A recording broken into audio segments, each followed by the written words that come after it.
ladies, welcome back to my channel. So today we're going to be doing some meal planning, specifically meal planning on a budget. So I'll be going through step by step how I meal plan out a week of meals for me and my fiance Grace. We do try to stick to a budget to save money, and meal planning really helps to eat as healthily as possible and save money at the same time. So I will be showing you what I do, and you can use this to apply to families of any size, or if you're just a single person, these tips will still apply to you. So let's go ahead and hop into my kitchen, and we'll start out with the first step. So anytime you're meal planning, the first thing you want to do is start in your kitchen and in your pantry. Because the easiest way to save money when meal planning is not even about what you buy at the store, but it's about using what you already have. So most of us have things in our freezer, in our pantry, in our produce drawer that are going bad or just might not end up being used if we don't remember that they're there. So you want to go through and look at what you have.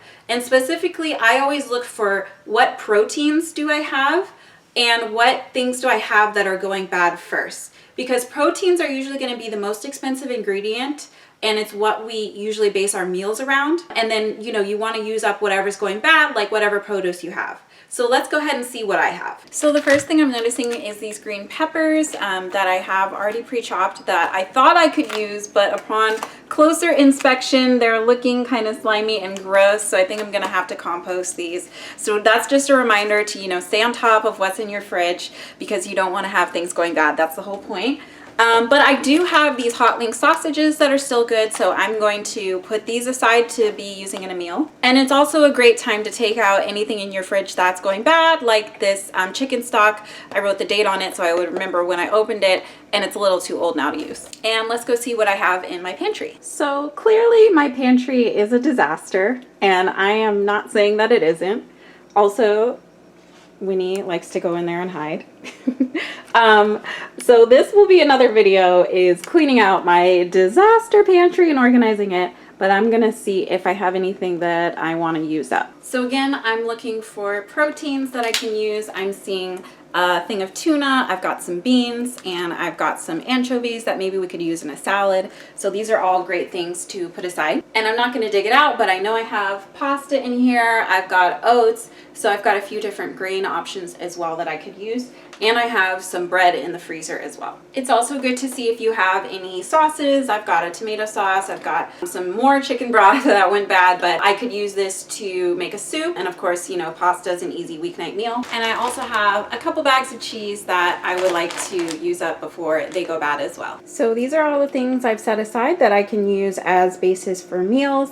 I've got the sausages that will make great. I have a ton of these. They're called pineapple guavas. They're from my grandparents' tree, so I want to make sure we eat those. I've got chicken stock, spaghetti sauce, can of beans, tuna, and sardines. So I might not use all of these, but it's good to just have an idea of what you have when you go to start meal planning. And I just want to add a quick note that your mileage may vary when you're trying to use things that you already have. You may be working with a kitchen that doesn't have much stuff because you barely cook, and that's totally fine. It just means you might need to spend a little bit more to get those proteins or staples that you don't already have in your pantry. Or if you have a ton of stuff, then you could probably make a meal totally out of stuff you already have.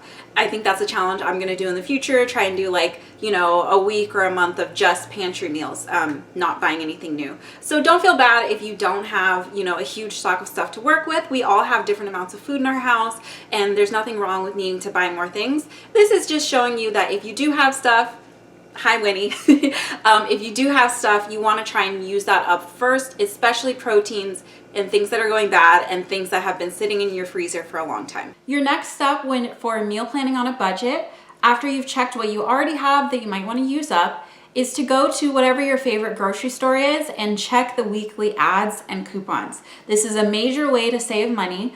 You can use whatever store is closest to you that you prefer. They usually all have sales and coupon lists, but I personally shop at Safeway, so I use the app or I go to the website to look at what the weekly deals are. And specifically what I look at are what are the deals on meat and what are the deals on produce. So those are the things that can often be the most expensive, but also give you a chance to save. So I can buy whatever produce is in season, and that also might mean that it's sourced more locally, which is great. And I can buy whatever meat is on sale or use whatever meat I have. This is if you're a meat eater, of course. If you're a vegetarian, you'll probably save some money because it's cheaper to not buy meat. And another tip is I find that it saves me money to shop at the same grocery store. That's because my grocery store that I use, Safeway, has a rewards program. And so for every amount of money that I spend, I get points back. And so if I keep shopping at Safeway, I get points on my order and I start getting money off in the future.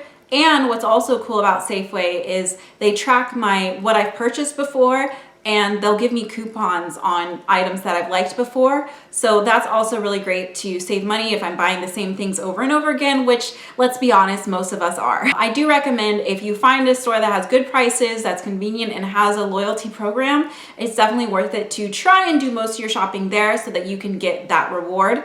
And also, if you have a credit card that gets points, sometimes you get extra credit card points for grocery purchases. So make sure to use that card when you are doing your grocery shopping as well, and that'll save you money in the long term. So with that in mind, it's time to start planning some meals.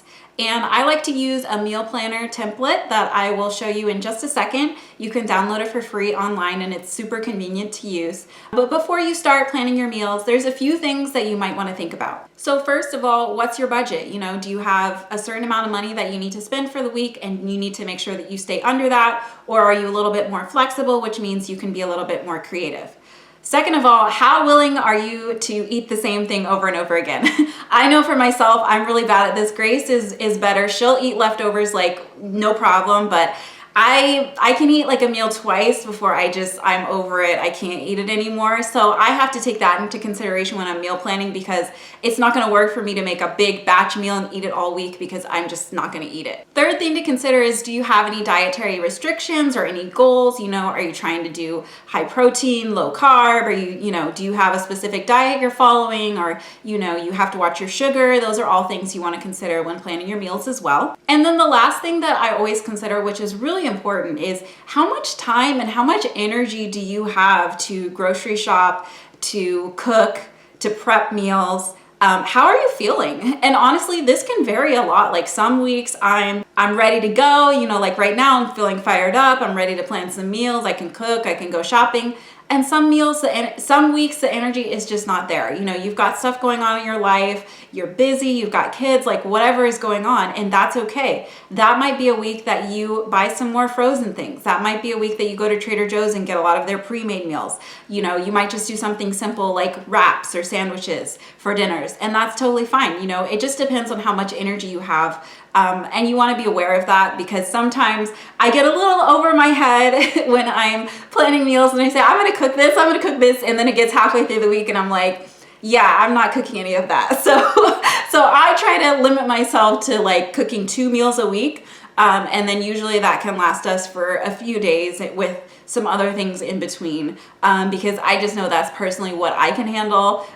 More props to you if you're doing a home cooked meal every single night, that's awesome, but that's just not reality for a lot of us, and that's okay.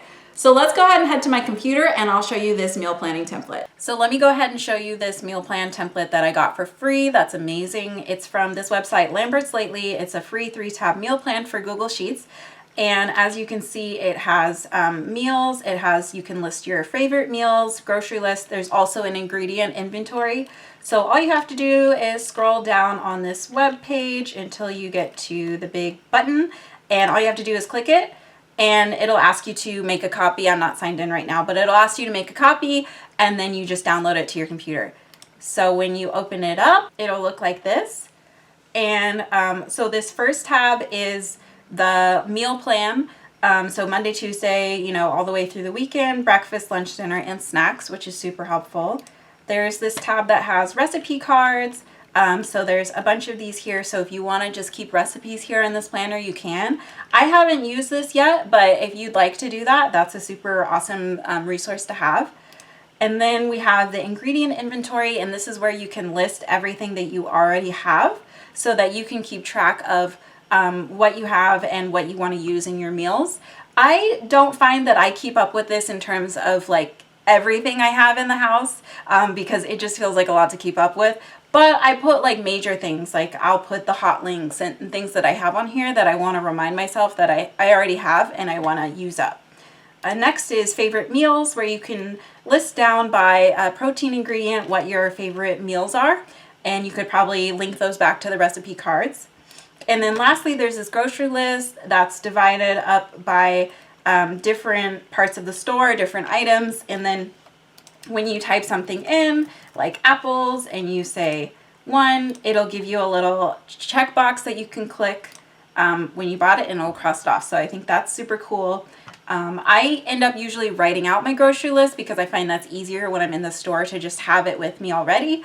But if you like to do things online, this is a great way to do it. So to keep this simple today, I'm just going to add the things that I know I want to try and use up to my ingredient inventory here. So now that I have some things written out, I'm going to go ahead and think of some recipes that I can use to use these up. So for the hot links, I could just do like hot links in some hot dog rolls, or, you know, just eat them like that. But I'm feeling a little bored of that because we have had hot dogs recently. So I'm going to just do a quick search online for something easy that I can make with hot links. And I found this recipe for easy smoked sausage skillet from All Recipes, which is one of my favorite recipe sites. So I think I'm going to go ahead and get the ingredients for this one, especially because it has bell pepper, which we know is on sale this week, and we could top it with some avocado. I already have some chicken broth and marinara that I could use in place of the tomato sauce. So this could be a really great recipe to use up some of the ingredients I already have. And another money-saving tip is don't be afraid to use substitutions, right? So this calls for half a cup of shredded mozzarella cheese. I have Parmesan and cheddar. Either of those will work fine for this, so I'm gonna go ahead and substitute that. It calls for tomato sauce. I have marinara. I'm gonna go ahead and use the marinara. So, you know, make it work with what you have, and that's another way that you can definitely save money. Today is Thursday. It's late in the day, so I'm not going to get to grocery shopping today, but I will grocery shop tomorrow. That means that I'll probably cook on Saturday. So we'll go ahead and put down the hot link skillet for dinner on Saturday, and I'll just go ahead and link the recipe right here so that I have it when it's time to make dinner. And let me go ahead and add the ingredients from the hot link skillet to my recipe list, to my grocery list. Sorry. I've added this hot link skillet to my Saturday plan, and I usually like to think that the next day I'll eat leftovers. So we'll just say Sunday will be leftovers. And then I know that when I make the skillet, I'm going to open my can of marinara sauce, but I'm not going to use it all.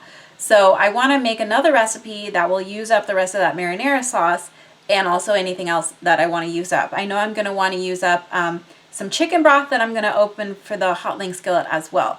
So a favorite of mine is lasagna soup. So I think that I will use the rest of those ingredients to make a lasagna soup. So let's find a lasagna soup recipe, and I'll add the ingredients to my shopping list. So I found this recipe for lasagna soup from the site Carlsbad Cravings. That looks really good. I googled easy lasagna soup, which, you know, the easy part is crucial because I don't want to be spending a lot of time on cooking because I am not a huge cook.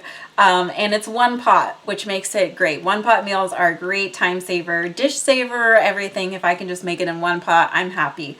So I'm going to go ahead and take a look at the ingredients and see if I can make any substitutions to save money or use up things that I already have. So one thing I'm noticing, it's calling for a whole 24-ounce jar of Italian marinara sauce. Since I'm going to use some of that marinara sauce for the skillet, I'm not going to have a full jar. But what I can do is, it also calls for crushed tomatoes. I can just get a bigger can of crushed tomatoes because crushed tomatoes are cheaper than marinara sauce, and that will make up for any missing tomato. Or alternatively, I can just use my tomato paste, mix my tomato paste with some water, and use that in place of the extra marinara sauce, and that will also work to save some money. I also wouldn't stress about spices. You know, if you have them, it's great to have them, but if you don't, it's okay, just use what you have because spices can add up fast. So I'm going to go ahead and add these ingredients to my shopping list. Okay, so we've got the lasagna soup added. And like I said, I only really want to aim to cook 2 meals a week for me personally because that's just what I can handle. So we have about 3 days here of blank spaces. I don't always fill them in. Sometimes we just figure it out as we go, or it might be a takeout night. But I'm going to go ahead and add in like a frozen pizza meal because that's quick to throw together and we can just have a salad with it, and that works for me. no judgment, please. You know, if you got to do frozen meals, that's what you got to do. And it's okay if not every meal that you eat is home cooked. So I'm going to add that in here, and then we'll think about some breakfast, lunch, and snack options. So I'm just going to add the salsa chicken tacos, which is a really simple crock pot recipe that I know, and I have some chicken in the freezer already, so all I have to do is just get some salsa for that, and that's just something that I can throw together even if I don't want to cook. So that one's pretty easy. Okay, so we've got the hardest part done, which is dinners. And so if you make larger quantities, like let's say you're a single person just cooking for yourself, you can just eat your dinners for your lunch. You can do that, you know, use the leftovers the next day, especially if you don't mind leftovers. You could have leftovers for lunch, for dinner. I know that might get a little boring, but that's a good way to save yourself from having to cook a lot. Or if you want to make a new meal every night, you could eat the leftovers for lunch the next day and then cook for dinner. That's also a way a lot of people do it. What I like to do is I'm not as picky about lunches, so I just think of something that's going to be easy for Grace and I to eat for lunch for the week, and we just eat that throughout the week. I work from home and I'm at home all the time, so I can sort of pick and choose what I want to eat. There's always something around to eat. So if I get bored of something, I'm fine, and then she's fine to eat the same thing all week, so she's really easy to pack lunches for. And then breakfast, again, I'm not too picky about breakfast. I just am fine to eat the same things, so I'm going to think of something low cost that I can buy a bunch of that I can eat throughout the week that won't really require much cooking. And then you want to also include some snacks as well if you like to snack. I know snacks are important for me because I get hungry between meals. And if I don't have healthy snacks planned out, I'll just grab something that's, you know, not so healthy. So if you can think of some, you know, fruits or vegetables, proteins that will be an easy snack to make, you can add those right in here so that you can prep those and have those ready for you already. And when you're meal planning your snacks, I like to use combinations of foods, which is what dietitians have taught me in the past. So you want to combine like a protein with a vegetable or a fruit, or maybe a healthy fat with a vegetable or a fruit. And that's going to keep you full longer than if you just eat, let's say, you know, an apple by itself. An apple plus peanut butter is going to keep you a lot more full. So if that's something you're looking for, I do recommend making sure when you're planning out your snacks that you're thinking of combinations you can eat things in, so that it's not all just vegetables. You have some different things mixed in there that will balance out your snacks. Okay, so this is basically what my meal plan will look like for the week. I have my dinners planned out here. I've got some snack ideas that I can put in Grace's lunch and that I can also eat. And then the lunches and breakfasts are just going to be rinse and repeat, which is what works for us. But if you want to add in some breakfast ideas, different breakfast recipes, you could totally do that. Or you could bake something like a breakfast casserole and eat that throughout the week. I am going to be buying eggs, so maybe that's something I will do next week. And you'll notice that I did oatmeal with peanut butter and fruit for breakfast, and that's because I already have oats that I want to use up and I already have peanut butter. So that will be another way to save money this week as well. So I'm just going to go ahead and add all of these to my shopping list, and then I'll be ready to go. Okay, thank you all so much for joining me for this meal planning video today. I hope it was helpful. I hope you can take some tips from this on how to save money on your grocery bill, which is I know is something we're all struggling with these days. And meal planning really can help you save some money on that. So hope you enjoyed my video. I will see you guys soon in my next video. Take care, and I'm sending you all lots of love.